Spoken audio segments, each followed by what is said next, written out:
Welcome to this channel. तो आज हम यहाँ पे डिस्कस करने वाले हैं कैलोरीमेट्री के एचसी वर्मा के कुछ इंपॉर्टेंट सवाल। ये सवाल चाहे आप जेई की तैयारी कर रहे हो, जेई कोई सा भी हो, जेई मेन या जेई एडवांस, चाहे नीट का एग्जाम हो, तो इन सारे एग्जाम्स के लिए ये जो क्वेश्चंस हैं बहुत ही इंपॉर्टेंट हैं। होने वाले भी नहीं हैं ये, बस ये फैक्ट बात है। ये क्वेश्चंस आपको आने ही चाहिए, ठीक है। नहीं आते हैं तो आप जरूर देखिए इस वीडियो को स्टार्टिंग से लास्ट तक। सबसे पहला सवाल हमारे पास ये है, question number 5। Indian style of cooling drinking water is to keep it in a pitcher having porous walls. Water comes out to the outer surface very slowly and evaporates. Most of the energy needed for evaporation is taken from the water itself and the water is cooled down. Assume that the pitcher contains 10 kg of water and 0.2 gram of water comes out per second, assuming no backward heat transfer from the atmosphere to the water. Calculate the time in which the temperature decreases by 5 degrees Celsius. Specific heat capacity दिया है water का and latent heat of vaporization आपको water का दिया हुआ है। तो मैं कॉन्सेप्ट समझा देता हूं। यहाँ पे मटके का क्या होता है। ये हमारे पास है मटका पिचर, कुछ भी कह सकते हैं, पिचर है। यहाँ ढेर सारे पोर्स होते हैं, ढेर सारे छेद होते हैं, ढेर सारे होल्स होते हैं। तो यहाँ यदि मैं पानी भर देता हूँ, लिक्विड भर देता हूँ, तो लिक्विड के जो पार्टिकल्स, पानी के पार्टिकल जो हैं वाटर के, वो बाहर की सरफेस तक आ जाते हैं, निकल के बाहर की सरफेस पर आके इकट्ठा हो जाते हैं और ये इवेपोरेट हो जाते हैं एनवायरमेंट में, यानी लिक्विड से बन जाते हैं गैस में, लिक्विड से बन जाते हैं वेपर में।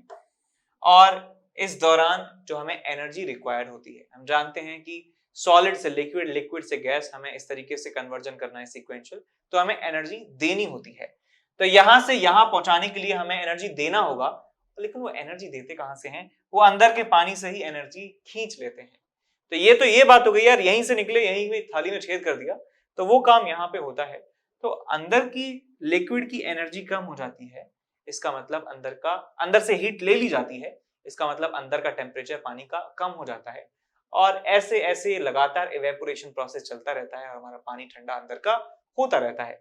सवाल में दिया है कि 0.2 ग्राम एक सेकंड में इवेपोरेट होता है, तो 5 डिग्री सेल्सियस के बराबर अंदर का पानी कितनी देर में ठंडा हो जाएगा? तो मैं मान लेता हूं, सबसे पहले तो मैं मान लेता हूं यहाँ पे कि T seconds it takes to cool down by 5 degree Celsius, cool down the water by 5 degree Celsius। तो T सेकंड का टाइम लगता है, तो मैं कह सकता हूं कि 0.2 ग्राम पर सेकंड मैं यदि मल्टीप्लाई कर दूं मैं T सेकंड से, तो सेकंड से सेकंड कट जाएगा, ग्राम बच जाएगा। और ग्राम को यदि मैं 1000 से डिवाइड कर दूं तो मुझे क्या मिल जाएगा? किलोग्राम मिल जाएगा। तो यहाँ ये जो क्वांटिटी है आपके पास, ये किलोग्राम में है। और इतना मुझे मास पता चल चुका है जो इवेपोरेट होने वाला है लिक्विड का। और इस इवेपोरेशन के मास में यदि मैं लेटेंट हीट ऑफ वेपराइजेशन को मल्टीप्लाई कर देता हूं, जो कितना है हमारे पास 2.27 into 10 raised to the power 6, 2.27 into 10 raised to the power 6 joule पर किलोग्राम। तो एक किलोग्राम से किलोग्राम फुट जाएगा, हमारे पास जो है जूल मिल जाएगा। अब ये एनर्जी हमें चाहिए, कहां से चाहिए? कि वेपराइजेशन करवाने के लिए एनर्जी चाहिए, और वो लेगा कहां से? वो अंदर लिक्विड से लेने वाला है एनर्जी, और एनर्जी वो लेगा तो उसका टेम्परेचर जो है घट जाएगा। तो यहाँ पे मैं लिख सकता हूं कि लिक्विड जो अंदर है, पानी जो अंदर है, उसका टेम्परेचर घट जाता है, तो वहां से एनर्जी निकली होगी, इसने उतनी एनर्जी प्राप्त कर ली होगी। पूरी एनर्जी का जो है काम यहाँ पे हो चुका है। जितनी एनर्जी दी गई है उतनी एनर्जी ली गई है, जितनी एनर्जी दी गई है जो हम लिखेंगे, जितनी एनर्जी ली गई है उतना यहाँ पे हमने लिख दिया है। तो यहाँ पे मैं लिख सकता हूँ ms delta T, 10 kilo water है, तो ऑलमोस्ट अभी भी 10 किलो के बराबर ही रहेगा, बिकॉज बहुत ही धीरे धीरे ये उड़ रहा है। सो मैं इसको अप्रोक्सीमेटली 10 किलो ही मान लेता हूँ।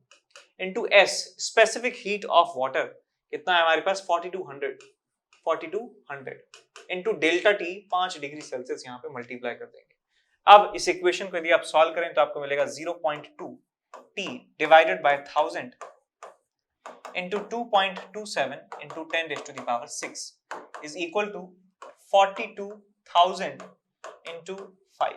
तो यहां से आपको T की वैल्यू मिल जाती है 42 into 1000 into 1000 into 5 divided by 0.2 into 2.7 into 10 raised to the power 6। 10 raised to the power 6 से 10 to the power 6 जो है कैंसिल आउट हो जाएगा, और आपके पास नीचे 2 टर्म्स हैं, ऊपर भी 2 टर्म्स हैं, आराम से इसे सॉल्व कर सकते हैं। थोड़ा बहुत अप्रोक्सीमेशन लेंगे ऊपर नीचे तो आपको आंसर मिल जाएगा सेकंड्स में। सेकंड्स को 60 से डिवाइड कर देंगे तो आपको मिनट्स में आंसर मिल जाता है 7.7 मिनट के आसपास। ठीक बात। Hello my dear students, I am Neeraj Kumar Chaudhary और फिजिक्स टीचर। बच्चों, एक बहुत ही अच्छी खबर देने के लिए मैं यहाँ पे आया हूँ। अनअकैडमी से जेई मेंस में ऑल इंडिया रैंक 1 आई है, ऑलमोस्ट आप सभी को पता है, और 100 परसेंटाइल में भी 3 स्टूडेंट्स हैं, ठीक है ना। और 1 से लेके 1000 की जो ऑल इंडिया रैंक है उसमें 14 स्टूडेंट्स हैं, ठीक है ना। सब के सब ऑनलाइन प्लेटफॉर्म पे पढ़ने वाले स्टूडेंट्स हैं ये लोग, और 99.5 से ज्यादा परसेंटाइल वाले 70 स्टूडेंट्स हैं, और 99% से ज्यादा 101 स्टूडेंट हैं। ये प्रूव करता है, क्योंकि बहुत सारे लोग सोचते थे कि ऑनलाइन लर्निंग से अच्छी रैंक आ पाती है या नहीं आ पाती है। बहुत सारे लोग यही सोचते थे, ऑनलाइन पे थोड़ा सा उनको कम ट्रस्ट था। तो बच्चों, अनअकैडमी ने ये प्रूव कर दिया है कि ऑनलाइन लर्निंग से भी आप बेस्ट परफॉर्म कर सकते हो। और इस वक्त अनअकैडमी ने यह भी प्रूव कर दिया है कि वही इंडिया का नंबर 1 एजुकेशनल प्लेटफॉर्म है फॉर प्रिपरेशन, ठीक है बच्चों। तो ये रिजल्ट देख के आपको भी लगेगा, ठीक है ना, कि हम भी इनमें से एक हो सकते हैं अगर आप अनअकैडमी ज्वाइन करते हो तो, ठीक है ना। तो बच्चों, अनअकैडमी पे आप फुल ट्रस्ट रखिए, ठीक है ना। बेस्ट एजुकेटर्स इस वक्त अनअकैडमी के प्लेटफॉर्म पे हैं, जो आपको बहुत ही दिल से पढ़ा रहे हैं, ठीक। तो बच्चों, जितना जल्दी हो सके एनरोल करिए। और इस वक्त ऑफर भी चल रहा है, अच्छे वाला ऑफर चल रहा है, स्पेशल प्राइस वीक। इस वीक में अगर आप एनरोल करते हो तो आपको 10% का डिस्काउंट मिलेगा फीस पे। और साथ में अगर आप यहां पे कोड यूज करते हो, जैसे मेरा कोड है NKC sir live, NKC sir live code use करते हो अगर आप, तो आपको 10% और एक्स्ट्रा मिलेगा, यानी कि आपको 20% ऑफ मिलेगा अगर आप इस वीक में एनरोल करते हो। और शायद ये ऑफर आज की रात टुनाइट जो है ये एंड हो रहा है, ठीक है। तो बच्चों, as soon as possible enroll कर लीजिए। फॉर एग्जांपल, जैसे आप IIT JEE की प्रिपरेशन करने वाले स्टूडेंट हो और आप 24 मंथ 2 इयर्स का सब्सक्रिप्शन लेते हो आइकॉनिक, जो सबसे ज्यादा स्पेशल है, ठीक है ना। मान लीजिए उसकी 2 ईयर की फीस है 1 लाख रुपीस, तो आपको 81,000 देने हैं, 19,000 की सेविंग है, यानी कि अप्रोक्सीमेटली 20% की सेविंग है आपकी अगर आप इसमें एनरोल कर लेते हो। और आप IIT JEE का प्लस का सब्सक्रिप्शन लेते हो तो उसकी फीस 30 मंथ्स की या 24 मंथ्स की अगर आप देखें तो 56,000 है। 24 मंथ्स की यानी कि 2 साल की फीस 56,000 है, तो आपको कुल 45,000 डिपॉजिट करने हैं, आपको 10,000 से ज्यादा की सेविंग है। तो इसलिए ये इस वक्त ऑफर भी बहुत अच्छा चल रहा है। तो एज सुन एज पॉसिबल बच्चों एनरोल कर लीजिए और ऑनलाइन लर्निंग से जितना ज्यादा हो सके उतना फायदा लीजिए, ठीक है। चलिए, best of luck, let's crack it. अब चलते हैं अगले सवाल की तरफ। अगला सवाल हमारे पास है क्वेश्चन नंबर 6। क्वेश्चन नंबर 6 क्या कहता है? अ cube of iron of density this much, specific heat this much, is heated to a high temperature and placed on a large block of ice at 0 degree Celsius. तो एक large block है ice का, बहुत बड़ा block है, बहुत बड़ा block है, इतना बड़ा ब्लॉक है आइस का, और इसका टेम्परेचर है 0 डिग्री सेल्सियस। इतने बड़ा आइस का ब्लॉक लेने का मतलब है कि यहां बहुत अनलिमिटेड अमाउंट ऑफ ठंडक है। आप कितना भी गर्म यहां पे चीज रख दीजिए, इसका टेम्परेचर 0 डिग्री सेल्सियस ही रहने वाला है, ये मतलब है इसका। ठीक, आगे चलते हैं इसमें। The cube melts the ice below it, displaces the water and sinks in the final equilibrium position. Its upper surface just goes inside the ice. Calculate the initial temperature of the cube. Neglect any loss of heat outside the ice and cube. The density of ice is this and the latent heat of fusion is this. तो होता क्या है कि हम इसके ऊपर एक गर्मा गर्म जो है एक क्यूब रख देते हैं। गर्मा गर्म क्यूब यहां पे यदि हम रखेंगे तो गर्मा गर्म क्यूब इस नीचे जो आइस है उसको मेल्ट कर देता है और इस बर्फ में ही डूब जाता है। तो कुछ समय के बाद आप देखेंगे कि ये क्यूब जो है ये ऐसे डूब जाता है, ऐसे डूब जाता है। ये क्यूब है मेटल का और इक्विलिब्रियम जो है अचीव हो जाता है। इक्विलिब्रियम अचीव होने का मतलब है कि इनके टेम्परेचर बराबर हो जाते हैं, कि क्यूब का टेम्परेचर भी 0 डिग्री सेल्सियस हो जाता है। सही बात है। नहीं तो यदि टेम्परेचर डिफरेंस बना रहेगा, टेम्परेचर यदि अलग अलग रहेगा तो हीट ट्रांसफर होता रहेगा, ये मेल्ट करता रहेगा आइस को, ये और नीचे डूब जाएगा। लेकिन क्वेश्चन में कहा है कि जस्ट इसका अपर सरफेस डूब जाता है, इसका मतलब जस्ट इतना स्पेस घेरा है और ये 0 डिग्री सेल्सियस इसका टेम्परेचर हो चुका है। ठीक बात। तो मैं ये कह सकता हूं कि जितना अमाउंट आइस का मेल्ट हुआ है, जितना अमाउंट आइस का मेल्ट हुआ है, उतने अमाउंट जो हीट का इस्तेमाल हुआ है इसको ठंडा करने में, कह सकता हूं। तो यहां पे हम प्रिंसिपल ऑफ कैलोरीमेट्री का इस्तेमाल कर रहे हैं कि heat given is equal to heat taken. जितना हीट उसने दिया है उतना ही हीट उसने लिया है। देखिए बेटा, यहां पे मैं a मान लेता हूं, इसका साइड लेंथ जो है a मान लेता हूं, तो a क्यूब इसका वॉल्यूम हो गया। सो a cube is the volume of cube, और a क्यूब ही क्या हो गया, वॉल्यूम ऑफ आइस मेल्टेड। जितना वॉल्यूम इसका है उतना ही वॉल्यूम आइस का इसने मेल्ट कर दिया है। तो मैं लिखूंगा बेटा, हाइट जो ली गई है, हीट जो ली गई है आइस के द्वारा, वो निकाल सकते हैं कि density of ice into volume of ice जो मेल्ट हुई है, m, into latent heat of fusion जो कितना है हमारे पास 3.36 into 10 to the power 5, 3.36 into 10 to the power 5। So m into LF, ये वाला फॉर्मूला लगाया है। इतना एनर्जी आइस ने खा लिया है, उसने कहा कि मैं तो इतना तो खाऊंगी, इसने मुझे मेल्ट किया है, इतना एनर्जी तो मैं खाऊंगी। अब एनर्जी दिया कितना है, एनर्जी टेम्परेचर गिरा होगा उसका क्यूब का, और उसने हीट रिलीज की होगी। तो यहां पे मैं लिख सकता हूं सॉलिड के लिए, बिकॉज उसका टेम्परेचर चेंज हुआ है, mass of solid cube which is density of cube into volume of cube into S की वैल्यू कितनी है हमारे पास, क्यूब का specific heat capacity is 470 into delta T, temperature में डिफरेंस। पहले टेम्परेचर T था, बाद में 0 हो चुका है, तो यहां पे लिख सकता हूं T माइनस 0।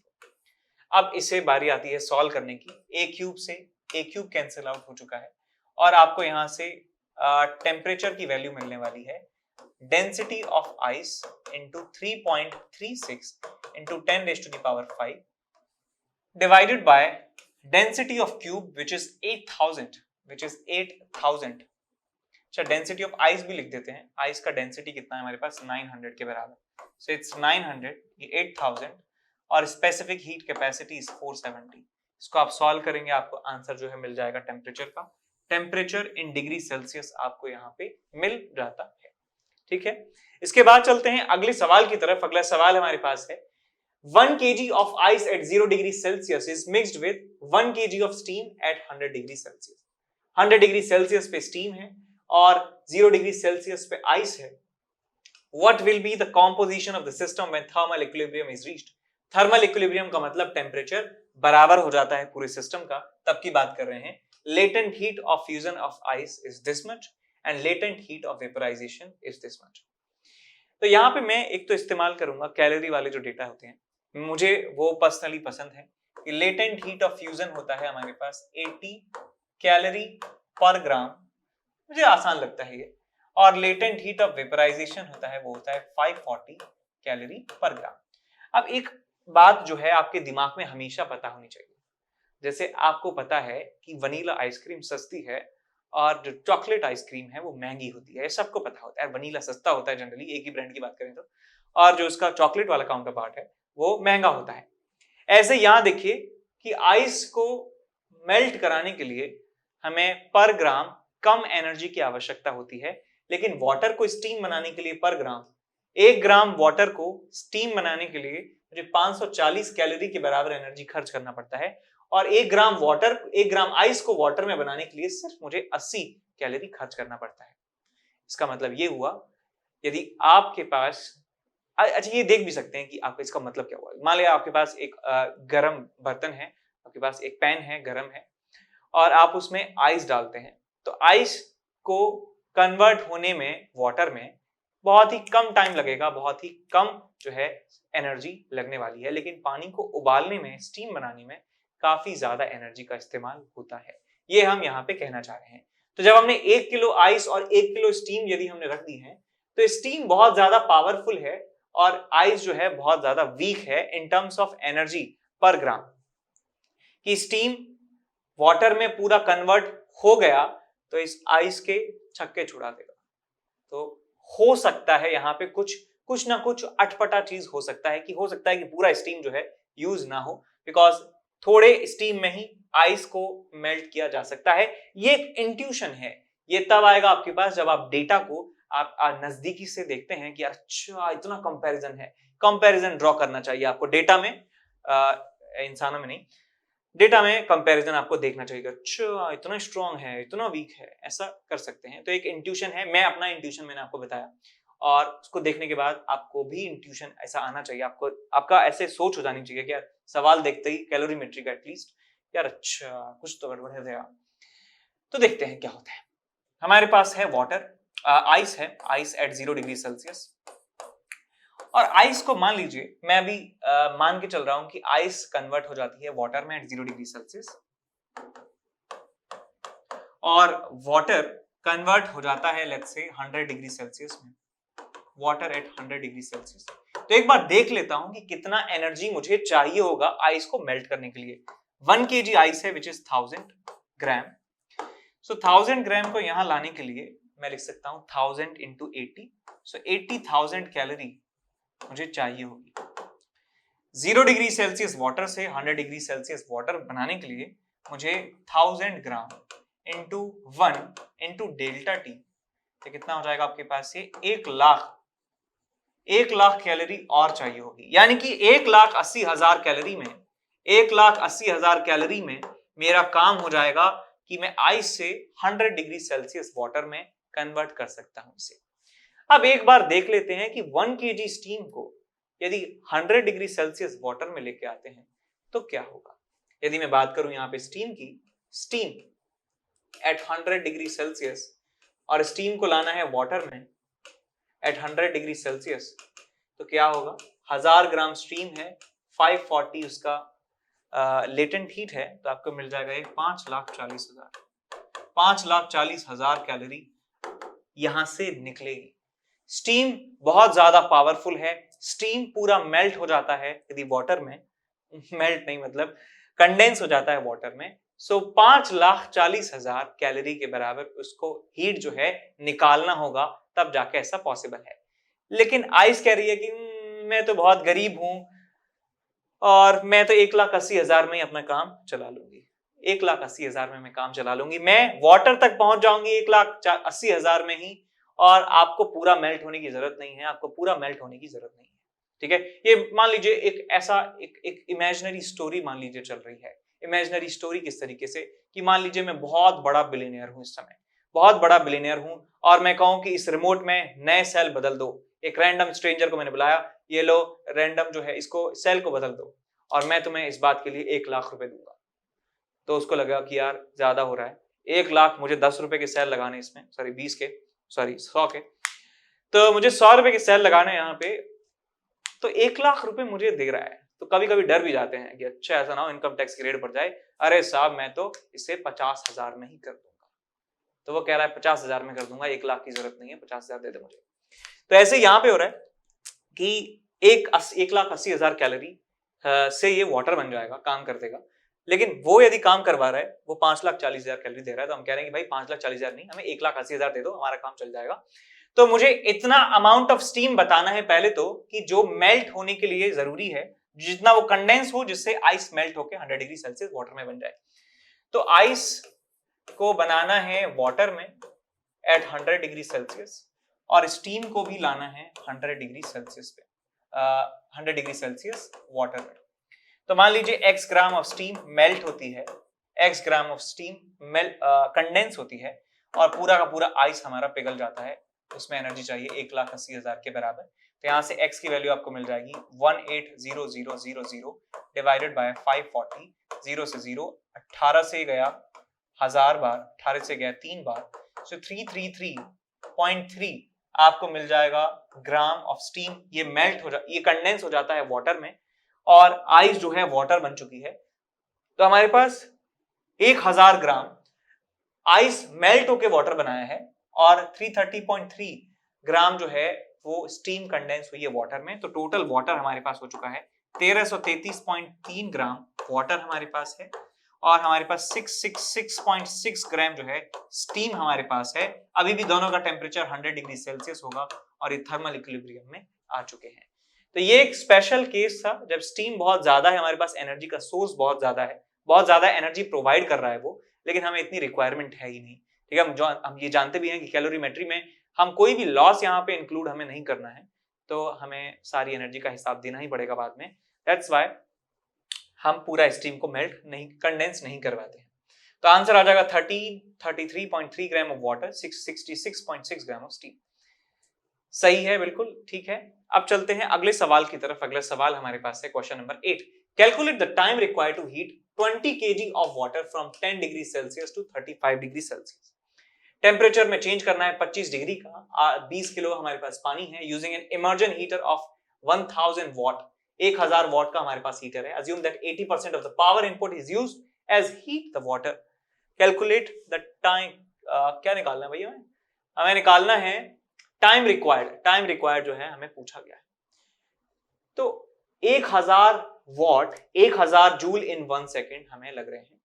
80% काम आ रही है, इसका मतलब इफेक्टिव जो पावर है इसकी, इफेक्टिव पावर जो हीट करने के काम आ रही है दैट इज 800 वॉट। समझ गए? 800 वॉट, या लिख सकते हैं इसको 800 जूल पर सेकेंड। मैं मान लेता हूं t सेकंड के बराबर टाइम लगता है, सो 800 इंटू टी के बराबर जूल में एनर्जी जो है प्रोवाइड की जा रही है और इस एनर्जी के द्वारा हमें टेम्परेचर में चेंज करना है 25 डिग्री सेल्सियस के बराबर। तो यहां लिखूंगा मैं 20 kg m into S which is 4200 into delta T is 25। तो यहां से आपको टाइम मिल जाएगा 20 इंटू 4200 इंटू 25 डिवाइडेड बाय 800। इसको सॉल्व करेंगे, आपको टाइम मिल जाएगा सेकंड्स में। सेकंड्स को मिनट्स में कन्वर्ट कर लेंगे, आपका आंसर मिनट में भी मिल जाता